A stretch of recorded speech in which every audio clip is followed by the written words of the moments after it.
সম্পত্তির জন্য কখে না। ভাই বোনদের সাথে সম্পর্ক নষ্ট করো না, কারণ ভাই বোনদের সম্পর্কের যে সম্পত্তি কখনো বড় হতে পারে না, ডালে কাজে বিঘ্ন ঘটায়, কিন্তু সামনে ভালো কথা বলে। যার উপরে মধু কিন্তু অন্তরে বিষ, তাকে পরিত্যাগ করা উচিত। ভালোবাসা হোক কিবা খাবার, কাউকে একটু বেশি দিলেই সে তা অসম্পূর্ণ রেখে চলে যায়। জীবনে ভালো থাকার জন্য প্রচুর টাকার চেয়েও অনেক বেশি প্রয়োজন প্রচুর শান্তির।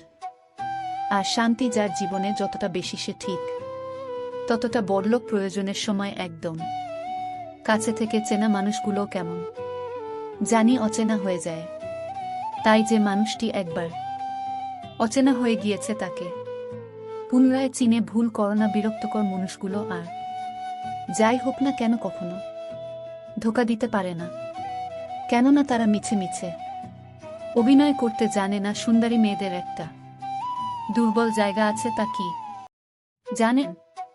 তার সৌন্দর্যের প্রশংসা। মেয়েরা তার সৌন্দর্যের প্রশংসায় একটু বেশি দুর্বল হয়ে যায়। পুরানো প্রেম ফিরে পেলে খুশি হইজ না, কারণ পুরানো জিনিস যতই ঘষো মাঝো সে আর পরিবর্তন হয় না। যত বেশি আশাহীন ভাবে বাঁচতে পারবে তত বেশি সুখী হতে পারবে। এটাই ভালো থাকার মূল মন্ত্র। প্রতিশোধ নেওয়ার কোনো প্রয়োজন নেই, শুধু চুপচাপ বসে অপেক্ষা করো যারা তোমাকে আঘাত করেছে। আর তুমি যদি ভাগ্যবান হও তাহলে তুমি তা নিজে চোখে দেখতে পাবে। ভাগ্য তোমার হাতে নেই, এটা সত্যি, কিন্তু সিদ্ধান্ত তোমার হাতে।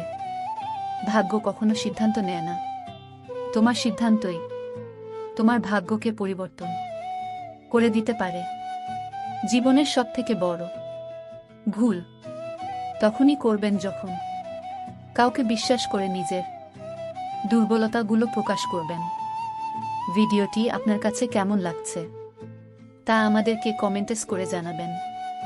আর ভিডিওটি ভালো লাগলে একটি লাইক করবেন আর সাবস্ক্রাইব করে আমাদের সাথে থাকবেন এবং বন্ধুদের কাছে শেয়ার করতে ভুলবেন না কিন্তু।